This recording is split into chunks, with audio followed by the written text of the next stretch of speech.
Mabigat ang problema mo, anak. Ang dami-dami mong hinahanap na solusyon kung saan-saan, kung kani-kanino. Pumasok ka ng simbahan. Pumasok ka ng simbahan. Kausapin mo ang anak ko. Magdasal ka. Magsisi ka sa kasalanan mo. At mararamdaman mo ang yakap, ang paggabay, at ang tulong niya. Lahat tayo, alam mo, mahal ka ng asawa mo yan eh. Lahat tayo, alam mo, mahal ka ng anak mo yan eh.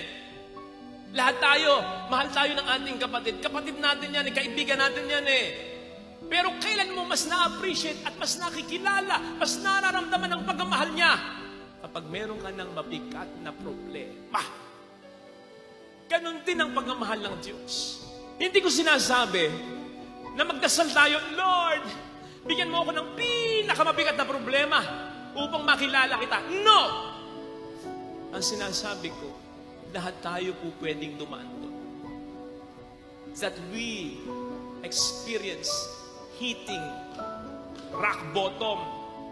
Anong expression na hitting rock bottom? Nasabi nung engineer, Father, sa tatayuan mong simbahan, matigas tong batong ito, kinakailangan ng matinding driller dito.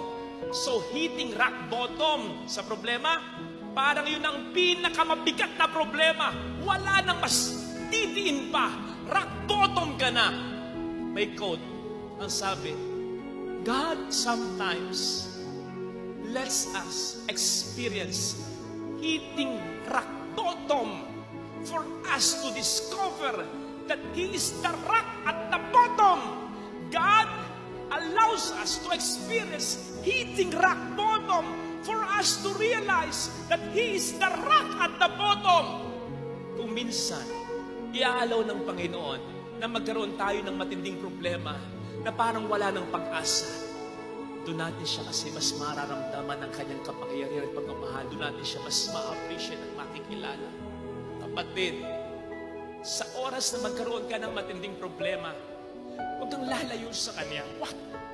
Mas lalo kang magdasal. Mas lalo kang kumapit. Doon mo siya mas mararamdaman. Walang hindi kakayaning puntahan ng Diyos habang tayo nabubuhay sa mundong ito.